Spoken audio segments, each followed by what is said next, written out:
bersama satu Oba dari kelompok 3, kelas 11 IPA 3 sedang mengerjakan tugas sejarah Indonesia.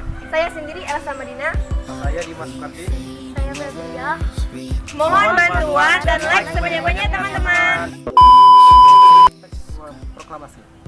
Bagaimana setelah para pemuda melepas para tokoh golongan tua tersebut, rombongan Soekarno setelah mengantar pulang Fatmawati dan Guntur menuju ke rumah Laksamana Maida di Jalan Imam Bonjol nomor 1. Setelah tiba di Jalan Imam Bonjol nomor 1, lalu Soekarno dan Hatta diantarkan Laksamana Maida menemui Gunsaikan Mayor Jenderal Hoichi Yamamoto. Gunsaikan menolak menerima Soekarno-Hatta pada tengah malam dengan ditemani oleh Maida, Shigetada, Nishijima, Tomegoro, dan Yoshizumi serta Miyoshi sebagai penerjemah.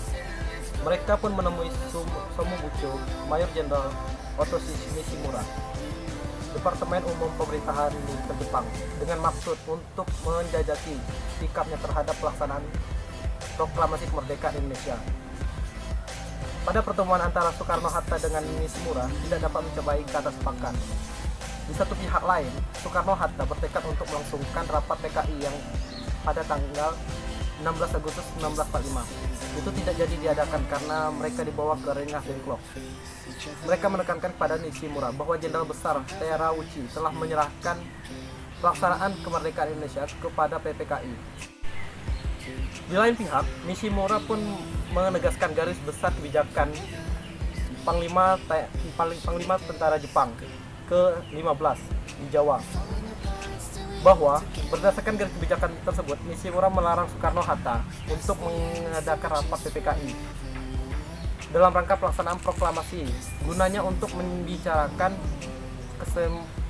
soal kemerdekaan Indonesia dengan pihak Jepang. Mereka hanya berharap pihak Jepang supaya tidak menghalang-halangi pelaksanaan proklamasi oleh rakyat Indonesia. Rombongan Soekarno-Hatta segera kembali ke rumah Laksamana Maida di Jalan Imam Bonjol nomor 1. Para tokoh-tokoh nasionalis berkumpul di rumah Maida untuk merumuskan teks proklamasi.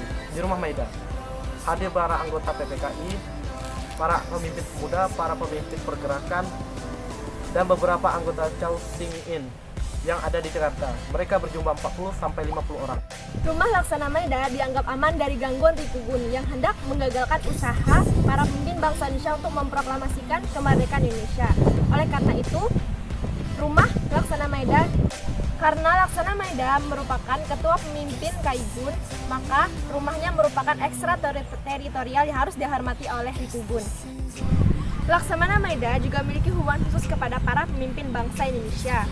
Maida juga simpatik terhadap pergerakan kemerdekaan Indonesia. Oleh karena itu, Laksamana Maida juga merelakan tempatnya sebagai tempat pertemuan untuk merundingkan perumusan teks proklamasi kemerdekaan Indonesia.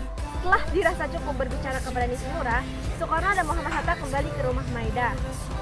Setelah berbicara sebentar dengan Soekarno, Muhammad Hatta dan Ahmad Subarjo, Laksana Maida juga meminta untuk beristirahat dan mempersilahkan mereka untuk merundingkan teks proklamasi sampai puas di rumahnya.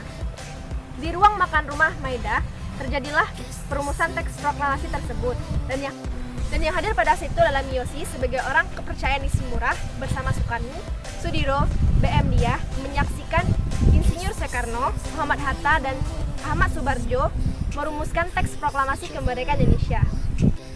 Insinyur Soekarno menyatakan proklamasi, kemudian ditambahkan oleh kami, bangsa Indonesia dengan ini menyatakan kemerdekaan Indonesia. Kemudian Muhammad Hatta menambahkan kalimat, dengan ini menyatakan hal-hal yang mengenai pemindahan kekuasaan dan lain-lain diselenggarakan dalam tempo singkat-singkatnya. Insinyur Soekarno menuliskan Jakarta, 17 Agustus 05 dan wakil-wakil bangsa Indonesia. Dan sebagai penutup mereka pun menyetujui tentang draft tersebut. Pukul 4 waktu Indonesia Barat dini hari, Insinyur Soekarno meminta persetujuan dan tanda tangan kepada yang hadir pada saat itu. Namun para pemuda menolak dengan alasan yang hadir pada saat itu kebanyakan adalah kolaborator dari Jepang. Oleh karena itu, Soekarno pun mengusulkan bahwa teks proklamasi ditandatangani oleh dua orang tokoh saja, yaitu Insinyur Soekarno dan Muhammad Hatta. Kemudian usul Soekarno pun diterima dengan beberapa perubahan yang telah disetujui. Kemudian konsep tersebut diberikan kepada Suyuti Melik untuk dikritiki. Naskah di atas sudah mengalami perubahan sesuai dengan persetujuan dalam rapat. Beberapa perubahan yang dimaksud yaitu kata tempo diganti dengan kata tempo, penulisan tanggal, bulan, dan tahun semula, penulisan tanggal, bulan, dan tahun yang sesuai Jakarta Sumera, yakni tahun 2650 yang bertepatan dengan tahun 1945 Masehi.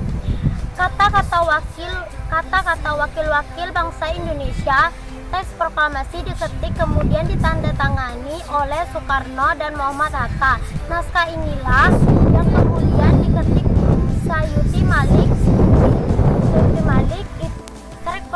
Teks proklamasi diketik kemudian ditandatangani oleh Soekarno dan Muhammad Hatta. Naskah inilah yang kemudian diketik Sayuti Malik disebut teks proklamasi yang otentik. Teks proklamasi yang hanya beberapa kalimat memiliki makna yang luar biasa dalam konteks jalinan kerjasama antara persatuan yang kokoh. Kata proklamasi andil Bung Karno. Kata bangsa Indonesia dengan menyatakan kemerdekaan Indonesia dinyatakan oleh Ahmad Subarjo.